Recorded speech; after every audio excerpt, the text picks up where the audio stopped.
The gentleman from New York is recognized. Well, thank you, Mr. Speaker, and I would like to thank Ms. Leighton for her inspiring leadership in bringing forth this resolution, a bipartisan resolution. I'm inspired as I listen to the words of Mr. Deutsch and Mr. Engel. This is something that allows Americans to unite for a cause of strengthening our relationships with our friends, like Israel, ensuring that we treat our enemies as our enemies. According to the Ma'ariv Daily, Palestinian Authority President Abbas said in a Ramallah address, "We will not forsake our country, and we will keep every inch of our land. Every drop of blood spilled in Jerusalem is pure. Every shaheed will reach paradise, and every injured person will be rewarded by God."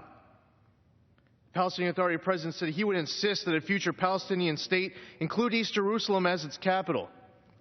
He said the Al-Aqsa Mosque is ours. The church is ours as well. They have no right to desecrate the mosque with their dirty feet. We won't allow them to do that. A top Hamas official in the Gaza Strip called on all of the Palestinians to turn their weapons against Israelis, saying Allah created man only to wage jihad and to plunge knives in the chests of the enemies.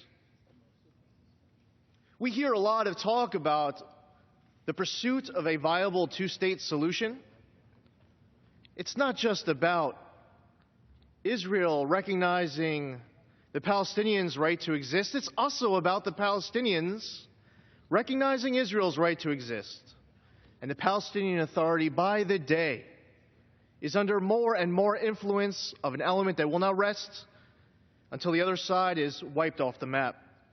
I was disturbed when the Secretary of State's spokesperson, John Kirby, said individuals on both sides of this divide have proven capable, in our view, are guilty of acts of terrorism. Last month, the State Department claimed that the Temple Mount status quo was violated. I was just there a couple months back. I was at a place called Deck's Restaurant in Tiberias, right on the Sea of Galilee. The owner of the restaurant got on the microphone. The place was crowded with locals. And she started preaching about her love of America, her appreciation, the strength of that bond between the U.S. and Israelis. And as she's saying this, a boat pulls in off the Sea of Galilee and starts blowing up fireworks.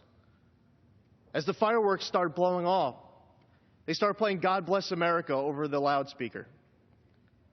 All the locals stood up, and they were singing along. If they didn't know the words, they were lip-syncing it. And it was such a proud moment. Where else in the world can you go where you will find a restaurant where the owner will get on the microphone and start talking about their love of America? I value the relationship that we have with our friends, such as Israel.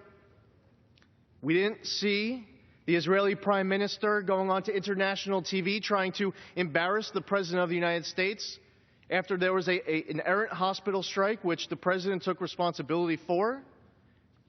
It's important that we don't embarrass our allies, and we stand with them in tough times. And right now, we stand with innocent victims in Israel who are being targeted by terrorist attacks through the incitement of violence by the leadership of the Palestinian Authority. And that is why I'm so proud to stand here today with Ms. Ileana Ros-Lehtinen for, again, her consistent and strong dedication and leadership, her determination to ensure that this body stands united with Israel every single day. I yield back.